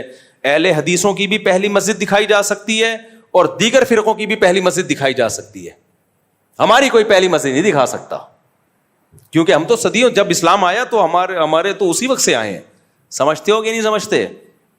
تو اس لیے فرقہ واریت کا منجا نہیں ہے. ایک صاحب نے ایک کلپ ریکارڈ کروایا کہ دوستو نہ دیوبندی بنو, نہ بریلوی بنو, نہ اہل حدیث بنو, کیونکہ جب ہندوستان میں اسلام آیا تھا اس وقت کوئی فرقہ نہیں تھا, وہ بنو. اچھا وہ کہہ رہے ہیں نا حنفی بنو, جب ہندوستان میں اسلام آیا تھا اس وقت یہ فرقے نہیں تھے تو وہ بنو. بھائی جب ہندوستان میں اسلام آیا تھا تو فقہ حنفی آیا تھا. ملیشیا میں جب اسلام آیا تھا تو فقہ شافعی آیا تھا. سعودی عرب جو اسلام کا مرکز ہے اب تک فقہ حنبلی ہے اس میں. سمجھ رہے ہو کہ نہیں؟ اب تک اس کا لا کیا ہے؟ قانون فقہ حنبلی. ہاں اب اس کو آہستہ اب چینج کر رہے ہیں, لیکن جب سے فقہ حنبلی مرتب ہوا ہے تو سعودی عرب کا لا ہی فقہ حنبلی بنا ہوا ہے. جب مرتب نہیں تھا تو پھر تو نہیں تھا, پھر تو آزاد تھے. جب ایک ریٹرن میں مرتب ہو گیا تو اس کو لا کی شکل دے دی گئی. تو اب تک سعودی عرب میں فقہ حنبلی ہی تھا. 2022 میں بڑی چینجنگ ہونا شروع ہوئی ہے, کیونکہ فقہ حنبلی میں رہتے ہوئے بہت سی سیکولر قوتوں کو قرآن و سنت کی اپنے حساب سے وہ تشریح نہیں کر سکتے. تو جب فقہ حنبلی سے آزاد ہو گئے, اب آپ دیکھنا سعودی عرب میں نئے مفتی آئیں گے, وہ قرآن و سنت کا لیبل لگا کے کچھ بھی پہنا دیں گے امت کو. یہ ہو سکتا ہے, میں نہیں کہہ رہا ہو رہا ہے, لیکن ہوگا, یہ تو ہوگا. تو جب آپ فقہ کی پابندی سے نکلے تو ہر شخص آزاد ہے. پھر وہ قرآن و حدیث کے نام پہ کچھ بھی مارکیٹ میں لاتا رہے, آپ کسی کتاب کے تو پابند نہیں ہو, تو لیبل آپ یہ لگاؤ گے میں تقلید نہیں کرتا, میں صرف قرآن و سنت کو مانتا ہوں. کچھ بھی فتویٰ, 3 طلاق کو 1 کر دیا انہوں نے, حالانکہ قرآن و سنت میں کہیں بھی نہیں ہے کہ 3 طلاقیں 1 ہوتی ہیں. حرام بیوی جس کے حرام ہونے پر اجماع صحابہ تابعین کا, قرآن بھی حدیث بھی صحیح حدیثیں بھی کتنی ڈھٹائی کے ساتھ اس حرام بیوی کو حلال کر دیا, تو اب رہ کیا گیا میرے بھائی؟ لیبل کیا لگا دیا؟ قرآن و سنت. وہ جدہ کے ایک آج کل پاکستانی مفتی اعظم ہے نا, ان کا میرے خلاف کلپ آیا کہ مفتی کہتا ہے 3 طلاقیں سے بیوی حرام ہو جاتی ہے. دیکھو سعودیہ عین بھی بڑے گاڑے نکالتی. سعودیہ کے 2022 میں بادشاہ سلامت نے یہ سرکولر جاری کیا ہے. وہ جدہ کے مفتی آتے ہیں نا, میں ہوں مفتی جدہ سے, چھوٹی چھوٹی داڑھی ہے ان کی, تو میرے خلاف اکثر بیچارے کلپ بناتے رہتے ہیں. ایک دن بتا بھی رہتے میرے بچے مفتی صاحب کو بہت سنتے ہیں. بھائی تمہاری فیلڈ نہیں ہے, تم چھوڑ دو یہ کام. میں آپ کا احترام کرتا ہوں, آپ جدہ کے مفتی اعظم ہوں گے, ہیں نہیں ویسے ہی مذاق میں کہہ رہا ہوں, لیکن وہ لوگوں نے ان کو مفتی اعظم نام رکھا ہوا ہے کیونکہ وہ, اور پھر عین وین بہت نکال رہے ہوتے ہیں تاکہ تھوڑا سعودیہ کا لک بھی آئے نا. تو میرا مذاق اڑانا مقصد نہیں بھائی, قابل احترام ہے میرے لیے. لیکن محترم دلیل کیا دے رہے ہیں یہ میرے بارے میں نا, کہ نہیں دیکھیں سعودی عرب میں 2022 میں بادشاہ سلامت نے سرکولر جاری کیا ہے کہ اب کسی مفتی کو اجازت نہیں ہے کہ وہ 3 طلاق کو 3 قرار دے. کورٹ سے فیصلہ جاری ہوگا 3 طلاقیں 1 ہوں گی, یعنی کوئی مفتی 3 کو 3 نہیں کر سکتا. اب کورٹ کا فیصلہ کیا ہے, 3 طلاقیں کتنی ہوں گی, 1. تو نیچے لوگوں کے میرے خلاف بھی کمنٹس, اور ان کو واہ زبردست. تھوڑی سی سینس استعمال کر لو. 2022 میں سعودی عرب قانون بنا رہا ہے کہ 3 1 ہوں گی.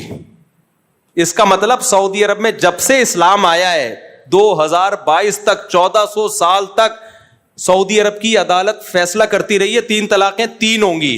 تبھی تو بادشاہ کو چینج کرنا پڑا 2022 میں, ورنہ سرکولر جاری کیوں کرتا بادشاہ. 2022 میں جو سرکولر آ رہا ہے وہ اسلام ہے, اور 2022 تک سعودی عرب گھاس کھا رہا تھا کیا ہے بھائی, نہیں آئی سمجھ میں. تو یہ تو محترم کا سینس ہے کہ 2022 والے کو کر رہے ہیں کہ دیکھو انہوں نے بھی قرآن حدیث کو فالو کرنا شروع کر دیا ہے. تو بھائی صاحب انہوں نے قرآن کر دیا ہوگا, میں کسی پہ الزام نہیں لگاتا. سعودی حکومت تو 2 منٹ میں بندہ مارکیٹ سے شارٹ کرتی ہے.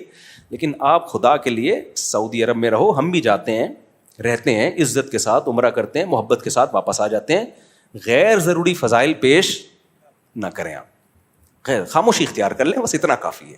یہ کائنڈلی آپ نہ کریں. ایک اچھی اسٹیٹ ہے سعودی عرب, اکنامیکلی بہت مضبوط ہے اور اسلام غالب ہے اس میں. محبت کریں سعودی عرب سے. خدا نہ خواستہ سعودی عرب پہ کوئی بات آتی ہم سب جان دیں گے, حرمین ہے بھائی. لیکن کائنڈلی یہ نہ کہیں کہ 2022 میں یہ فیصلہ کر دیا تو حنفیوں کا غلط تھا, اور یہ حنفیوں کے بھی تو اجماع امت ہے بھائی 3 طلاق کے 3 ہونے پر.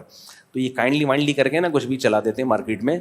تو یہ حال ہوگا کہ جب آپ تقلید چھوڑو گے ائمہ اربعہ کی, تو پھر حرام بیوی بھی ڈھٹائی کے ساتھ قرآن و سنت کا لیبل لگا کے حلال ہوگی, جو کہ لوگ کر رہے ہیں. اور یہ اس مسئلے پر بیٹھتے نہیں ہیں اہل حدیث لوگ, بیٹھتے نہیں ہیں. یہ 3 طلاق کے مسئلے پر نہیں بیٹھتے اہل حدیث کے, ایسا بھاگتے ہیں. میرے دوستوں میں بھی اہل حدیث ہیں, مجھ سے بہت سارے اہل حدیث مسائل بھی پوچھ رہے ہوتے ہیں اور اپنے مسلک پہ چل رہے ہوتے ہیں, 2-4 مسائل مجھ سے بھی پوچھتے ہیں. تو میرا مقصد کسی کی توہین نہیں ہے, لیکن بھائی 3 طلاق کے مسئلے میں اہل حدیث بالکل خالی ہیں, ٹھیک ہے نا, گھماتے ہیں باتوں کو. اور یہ کبھی کسی, ابھی قاری خلیل الرحمان صاحب آئے تھے نا, مفتی رشید احمد خورشید صاحب, وہ بیٹھ گئے تھے رمضان میں. میں نے کہا ان کو 3 طلاق کے مسئلے پہ دائیں بائیں نہیں جانے دینا, ان سے یہ ڈیبیٹ مکمل کروا کے چھوڑنا. آپ طلاق ثلاث کا مسئلہ رمضان میں اٹھائے, میں نے کہا ان سے کہیں آپ اٹھاتے رہیں اس کو, لیکن وہ انہوں نے چینج کیا. وہ 2-4 دن کوئی اور مسئلے پہ بات کرو. کیوں اور آپ تو ہم 8-10 سال سے آپ کو ٹی وی پہ دیکھ رہے ہیں, یہ مسئلہ آپ اٹھا رہے ہو, حدیثوں کا ترجمہ بھی غلط کر رہے ہو آپ. تو یہ مسئلہ ہے, اس لیے میرے بھائی زبانوں کو قابو میں رکھا کرو.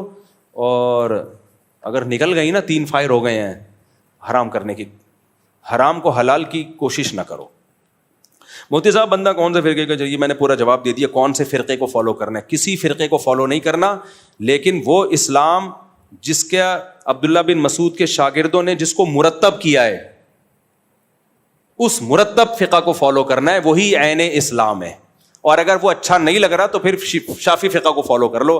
آج کل کے جو نام نہاد مجتہدین ہیں, یہ اتحاد کے نام پہ نئے فرقے لانچ کر کے آپ کو فرقہ واریت میں الجھا دیں گے. مت بنو دیوبندی, ہمیں کوئی اس نام سے کوئی لگاؤ نہیں ہے, آپ نہ بنو دیوبندی. یہ تو بہت بات کی نام پڑا ہے نا دیوبندی. آپ بھائی جو مرتب فقہ ہے وہ فقہ حنفی ہے, اگر آپ اس کو فالو نہیں کرو گے تو آزاد ہو جاؤ گے. آپ وہ فتویٰ دے رہا ہے, وہ فتویٰ دے رہا ہے, وہ فتویٰ دے رہا ہے, بیٹھ کے پاگلوں کی طرح گھومتے رہو گے. بیوی وہاں سے فتویٰ لائے گی, ہو گئی ہے, آپ وہاں سے فتویٰ لاؤ گے, نہیں ہوئی ہے. چل رہا ہے یہ ڈرامہ مارکیٹ میں. آہستہ پڑھیے گا، آہستہ پڑھوں گا میں ایسا پڑھوں گا سمجھ میں نہیں آئے گا، میں نہیں سمجھ سکتی ہے اس سے میری ہونا طلاق نہیں بھائی، اس سے طلاق کا اختیار نہیں جائے گا، نہیں اس سے طلاق کا اختیار نہیں جائے گا، انہوں نے منع کیا، پھاڑ دیں اس کو، آپ بھی نہ پڑھ لیں گے۔ اگر کسی عورت سے شوہر نے اس کو طلاق دی، کسی عورت کے شوہر نے اس کو طلاق دی ہو صرف زبانی، 2 سال ہو گئے ہیں، کیا وہ عدت سے شادی کر کے یا پیپر لکھوانا ضروری ہے؟ اگر طلاق دے دی ہے اور عدت کے دوران رجوع نہیں کیا تو عدت گزرتے ہی عورت آزاد ہو گئی ہے، چاہے شوہر نے پیپر پہ لکھ کے نہ بھی دی ہو، زبان سے دے دی تو جائز ہو گئی، اور عدت کے بعد وہ کہیں اور شادی کر لے۔ البتہ خطرہ یہ ہوتا ہے کہ شوہر عورت پہ کیس نہ کر دے کہ بھئی یہ تو میری بیوی ہے، جھوٹ بول دیتا ہے نا، بعض دفعہ شوہر طلاقیں دے کے مکر جاتے ہیں، اب عورت کے پاس کوئی ثبوت تو ہے نہیں، تو پھر ایسی صورت میں ہم اس کو یہ فتویٰ دے دیتے ہیں کہ آپ کورٹ سے خلا لے لو، تو کورٹ کا خلا تو کالعدم ہوتا ہے، لیکن تحفظ کے لیے پیپر مل جائے گا اس کو، شوہر اس کے خلاف کیس نہیں کر سکتا کیونکہ طلاق تو آلریڈی وہ دے چکا ہے نا۔ تو یہ ایک ترکیب ہے۔ مرد نے اگر طلاق دی ہے تو اس کے لیے جائز نہیں ہے اس طلاق کو چھپانا، عورت اگر پیپر مانگ رہی ہے تو اس پر واجب ہے کہ وہ پیپر لکھ کے دے تاکہ کنفیوژن میں نہ رہے وہ۔ اچھا میرے بھائی، ہم نے کاروبار میں اللہ کو اپنا پارٹنر بنایا ہے، اب اس رقم کو جو اللہ کے لیے لکی کہاں خرچ کر سکتے ہیں؟ کہیں بھی خرچ کر سکتے ہیں، اور یہ منت نہیں ہے، واجب نہیں ہے، جتنا حسب توفیق آپ چاہیں آپ خرچ کر دیں، ہماری فاؤنڈیشن میں بھی دے سکتے ہیں، خود آپ سب سے پہلے تو اپنے قریبی رشتہ داروں پہ خرچ کرنی چاہیے، جو شریعت کا حکم ہے، آپ کے قریبی رشتہ داروں میں بہن ہے، بھائی ہے، کوئی غریب ہے تو سب سے پہلے اس پہ خرچ کرو، باقی جہاں بھی خیر کے کام میں لگا دو۔ میرے بھائی مفتی صاحب سوال سیکرٹ ہے، اب تو مجھے موقع مل گیا نا گنگنانے کا،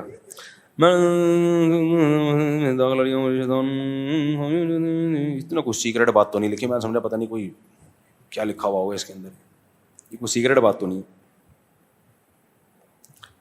کوئی سیکرٹ بات نہیں ہے یار، ان کو بھائی دل نہیں لگ رہا، پڑھو لگ جائے گا دل انشاءاللہ۔ مجھے اس پہ سیکرٹ پہ غصہ آ رہا ہے، مجھے ایسی کون سی سیکرٹ بات؟ میرے مالی حالات کچھ سال سے خراب چل رہے ہیں، دعا فرما دیں اللہ تعالیٰ حالات بہتر کرے، دل سے دعائیں جی اللہ تعالیٰ آپ کے حالات بہتر کرے، قرضہ اتار دے آپ کا۔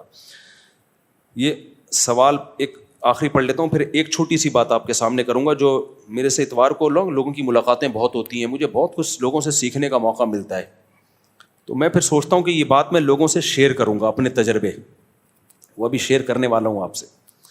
مفتی صاحب میں جب قضائے حاجت سے فارغ ہو کر اٹھ رہا ہوتا ہوں تو کچھ قطرے ہمیشہ گر کر کپڑوں پر لگ جاتے ہیں، اس وقت مجھے بار بار کپڑے بدلنے پڑتے ہیں، ٹیشو پیپر جیب میں رکھا کریں اور جگہ کو سکھا لیں، پھر بھی اگر کوئی ایک آدھ قطرہ نکل آئے تو اندازے سے شلوار کا وہ حصہ دھو لیں، ویسے 1-2 قطرے ویسے بھی معاف ہیں، اس کے ہوتے ہوئے بھی نماز پڑھ سکتے ہیں، سمجھ رہے ہیں؟ لیکن اگر آپ کا غالب گمانے کے پیشاب زیادہ پھیل چکا ہے تو اندازے سے شلوار تھوڑی سی دھو لیں، اندازہ بھی کافی ہے، اس کے لیے خوردبین سے مطالعہ کرنا کہ ادھر قطرہ لگا ہوگا اور باقاعدہ اس کو گوگل میپ پہ جا کے سرچ کرنا، اس تکلف کی ضرورت نہیں ہے۔ حضرات فقہاء نے مسئلہ بیان کیا ہے کہ آپ کے 2 پائنچے تھے، دونوں میں سے ایک گندا ہو گیا، ناپاک ہو گیا، خشک ہو گیا، اب آپ کو سمجھ میں نہیں آ رہا کون سا ناپاک ہوا تھا، تو اندازے سے کوئی بھی ایک دھو دو کافی ہے، سمجھ رہے ہو کہ نہیں سمجھ رہے؟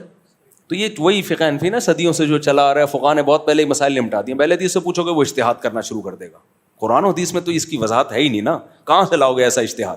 پھر وہ کچھ اور بتائے گا، وہ کچھ اور بچائے گا کہ دونوں پائنچے دو، وہ کہے گا کوئی کہے گا دھو ہی نہیں، کوئی کیا کہے گا، کوئی کیا کہے گا، تو یہ بڑا مسائل، ہمارے تو ایک مرتب فقہ چلا آ رہا ہے، تبھی آپ حنفیوں میں یا شافیوں میں پوری دنیا میں جہاں بھی جاؤ گے 99% سیم جواب ملے گا، 1% میں ہاں جدید مسائل میں اجتہاد ہوگا، جو جدید مسائل ہے تو 1% میں آپ کو اختلاف ملے گا، وہ بھی بسا اوقات کم علمی کی وجہ سے، وہ ریلائبل مفتی نہیں ہوتا، اس کے پاس علم کامل نہیں ہوتا۔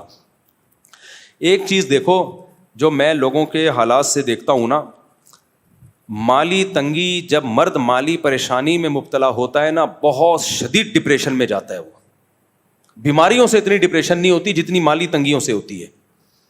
لوگ مل رہے ہوتے ہیں اور پیسے نہیں ہیں اور ایسے حالات ان کے خراب ہوتے ہیں، ابھی اللہ بچائے ایک بندے نے خودکشی کی، بچ گیا کیونکہ وہ خاندان بڑا ہے، پیسے نہیں ہیں اور مسائل، اور جب میں ان لوگوں کی تہ میں جاتا ہوں نا, انکوائری کرتا ہوں, یہ مالی پریشانی کا سبب خود ہوتے ہیں یہ. اب آپ کے اتنے بچے ہیں, آپ جاب چھوڑ کیوں رہے ہو بھائی؟ پھر لوگ کہتے ہیں مفتی صاحب کہتے ہیں اتنے بچے پیدا کرو, پیسے ویسے ہیں نہیں, بچے تو مفتی صاحب کا بیان سن کے پیدا کر دیے, پیسے نہیں ہے. اچھی بھلی جاب چھوڑ دی یہ سوچ کے کہ میں بزنس کروں گا, نہیں چلا وہ بزنس, جاب سے بھی گئے, فاقے پڑھنا شروع ہو گئے چھلانگ لگا کے. تو شکر ہے بچا لیا کسی نے, ڈوبنے کی کوشش کی بچ گیا وہ بندہ. تو اور لوگ آتے ہیں اس طرح کے, جی یہ ہوا تھا.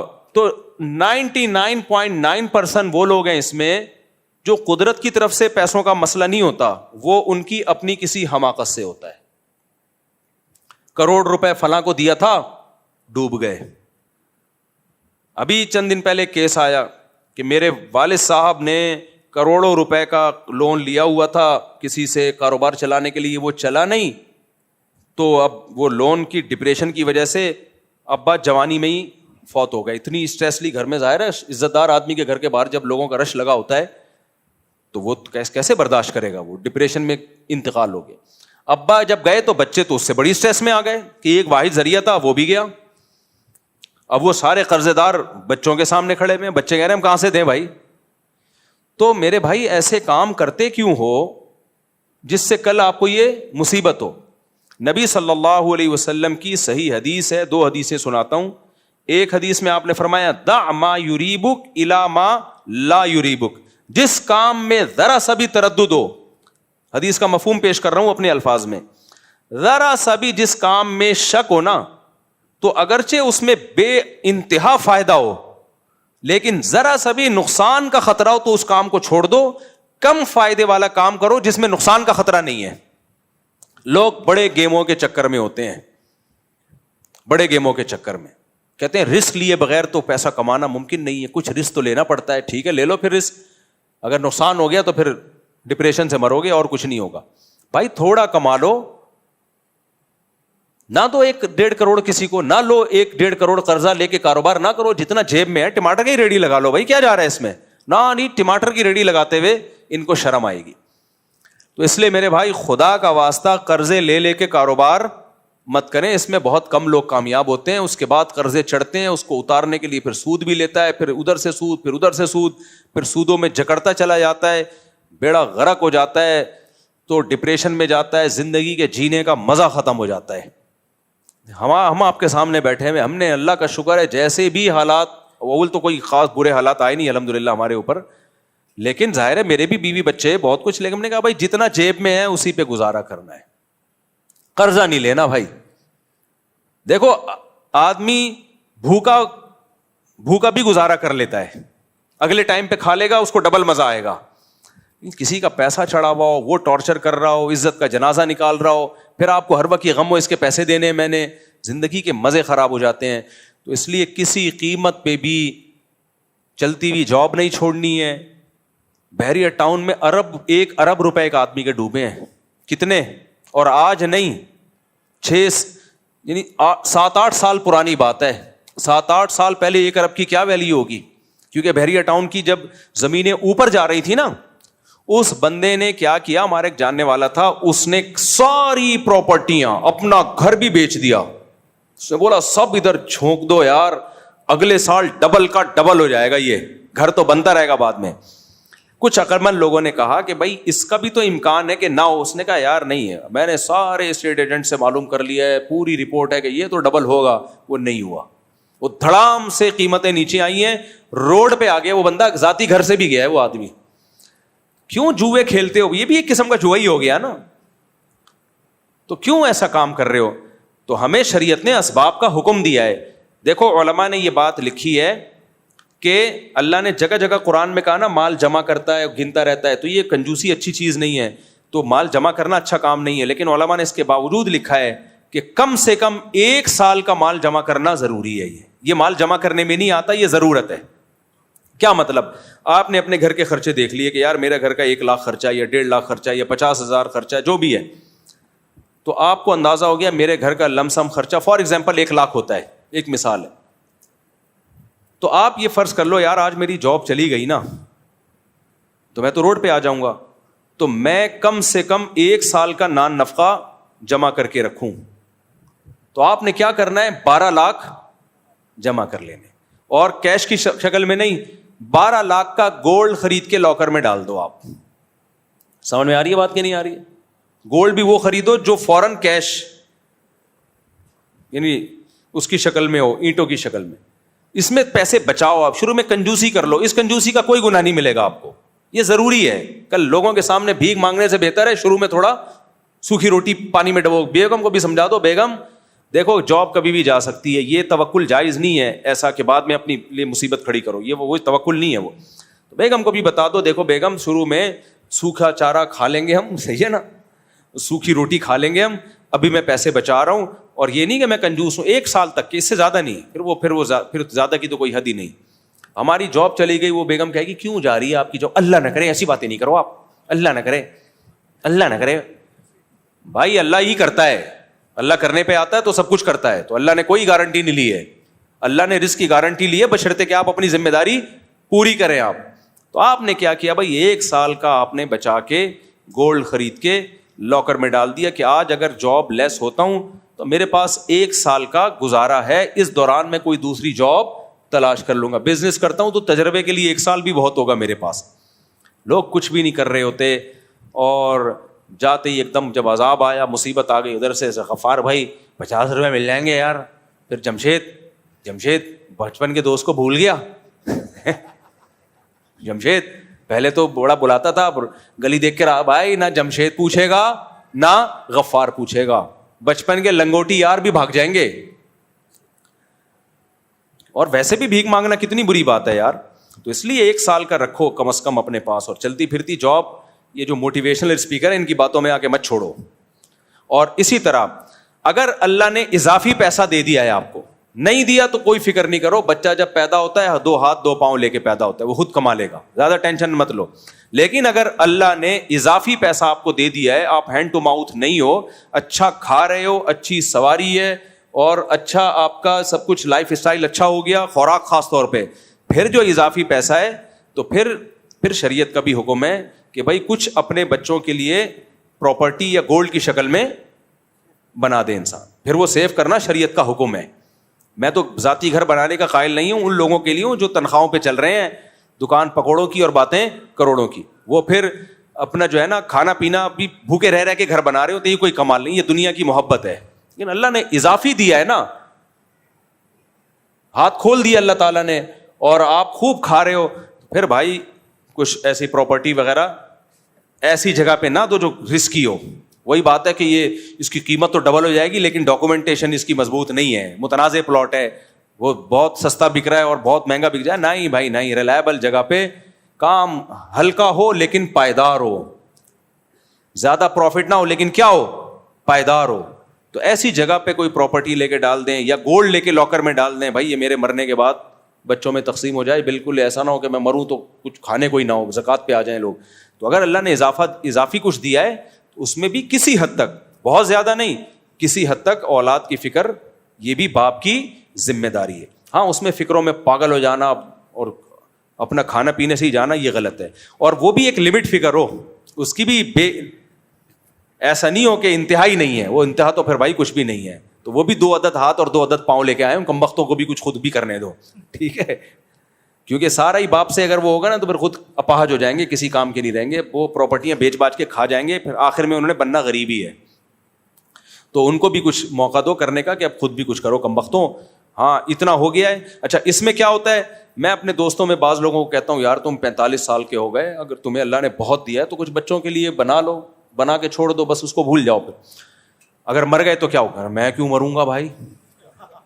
بھائی جان کوئی بھی کسی بھی ٹائم پہ بولو مر سکتا ہے, واقعات کسی کی بھی ساتھ ہو سکتے ہیں, بیٹھے بیٹھے بندہ مر جاتا ہے. کراچی میں تو زندہ ہے, اس پہ حیرت کی بات ہے.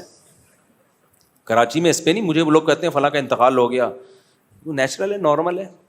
کہتے ہیں آپ کو ٹینشن نہیں ہو رہی, میں نے کہا مجھے تو خوشی ہو رہی ہے, 50 سال نکال گیا بندہ. ورنہ جو کراچی کے حالات ہیں 40-50, میں خود واقعی اپنے بارے میں حیران ہوتا ہوں. میں کیسے, دہشت گردی اتنی زیادہ ہے, ٹارگٹ کلنگ اتنی زیادہ. 2013 کی بات ہے, 14 کی, میرے پیچھے لوگ خفیہ تعاقب کرا کرتے تھے, یہاں برقعے میں عورتیں آ کے بیٹھ جاتی تھی, ہمیں پتا ہوتا تھا یہ مخبر ہیں, ہٹا بھی نہیں سکتے تھے, عورت ذات ہے. مخبر ہیں, پوری لوکیشن چیک ہو رہی ہے کہاں جا رہا ہے, ٹارگٹ کلنگ, مولانا اسلم شیخوپوری صاحب شہید ہو گئے, کتنے علماء. تو ہمیں تو ہر وقت یہ تھا آج گئے کل ہم اخبار میں آ رہے ہوں گے. کراچی میں تو یہ چل رہا ہے, مشہور آدمی کہاں زندہ رہتا ہے کراچی میں بھائی. یوسف الجانوی شہید ہو گئے, مفتی نظام الدین شہید ہو گئے, اطلاق فلانا شہید, مولانا عادل صاحب شہید ہو گئے, عبد المجید ندیم صاحب, یا مولانا ندیم صاحب ہوتے تھے, پورا نام بھول گیا, عبد الغفور ندیم صاحب. میری ان سے شادی بیاہ میں ملاقات ہوئی, کسی تقریب میں آئے ہوئے تھے, میں گپ شپ ہوئی, بڑے پڑھے لکھے آدمی, اگلے دن اخبار میں اطلاع آ گئی شہید ہو گئے, وہ اللہ ان کی مغفرت فرمائے. تو یہ حالات میں 50 سال بھی نکال گئے, بڑی بات ہے بھائی, کیا خیال ہے, بڑی بات ہے. اور یہاں پاکستان میں آپ بندہ بیٹھ کے سوچ رہا ہے میں کیوں مروں بھائی, کوئی بھی کسی بھی ٹائم پہ مر سکتا ہے. اس لیے پہلے سے اتنا انتظام کر دو, اگر اللہ نے گنجائش دی ہے, نہیں دی ہے تو ٹینشن نہ لو, اللہ کرے گا انشاءاللہ. گنجائش دی ہے تو اتنا انتظام کر دو بھائی, مرو تو پیچھے ایک دم سے روڈ پہ نہ آ جائیں, وہ بالکل ہی بس بچے ہی اسپیڈ سے پیدا کیے اور ابا کا اور کوئی کام, سارا زور کس پہ لگایا ہے, اسپیڈ کو فوکس کیا ہے. تو جو یہ کام کر رہے ہیں اور بچوں کے مستقبل کا نہیں سوچ رہے, تو وہ میرا آدھا بیان سن رہے ہیں, آدھا نہیں سن رہے. کچھ لوگ ایسے ہیں بچے اسپیڈ سے اور کر کچھ بھی رہے ہیں ان کے لیے سارے, کوئی کچرا کنڈی میں گھوم رہا ہے, کوئی بغیر چپل کے ناڑا لٹک رہا ہے, کوئی شلوار ہی نہیں ہے, ادھر جا رہا ہے ادھر جا رہا ہے. لوگ کہتے ہیں یہ ہوتا ہے زیادہ بچوں کا اثر. میں نے کہا بھائی اس نے آدھا بیان سنا ہے, آدھا سنا ہی نہیں. بچے ہی پیدا کیے جا رہے ہیں, ان کی فکر بھی کرنی ہے, پیدا بھی کرنے ہیں, روکنے نہیں ہے, اللہ کھلانے والا ہے. لیکن آپ اپنی ذمہ داری پوری کرو گے تو اللہ کھلائے گا بھائی. خود ہی اپاہج بن کے زندگی گزارو گے پھر نہیں ہوگا حساب کتاب. تو یہ بہت اہم بات تھی, کیونکہ لوگ آ رہے ہیں جو بہت ڈپریشن ہے یار. جب مالی مصیبتیں آتی ہیں نا انسان پہ, تو اپنے آپ کو آزمائش میں مت ڈالو, بھرپور اسباب اختیار کرو, اس کے بعد اللہ پہ توکل کرو. پھر وہ جو مصیبت آتی ہے اس میں اللہ صبر کی توفیق بھی دے دیتا ہے. جو مصیبت اللہ کی طرف سے آتی ہے نا اس میں صبر کی توفیق بھی مل جائے. اپنی حماقتوں سے جو آتی ہے اس میں صبر نہیں ملتا, اللہ عمل کی توفیق دے. اچھا یار بیچاری والدہ کا انتقال ہو گیا جمعے کے دن, دل سے دعا ہے جی اللہ تعالیٰ, یہ کون ہے, عمر مسعود صاحب ہیں, دل سے دعا اللہ تعالیٰ ان کی والدہ کی مغفرت فرمائے, ان کے درجات کو بلند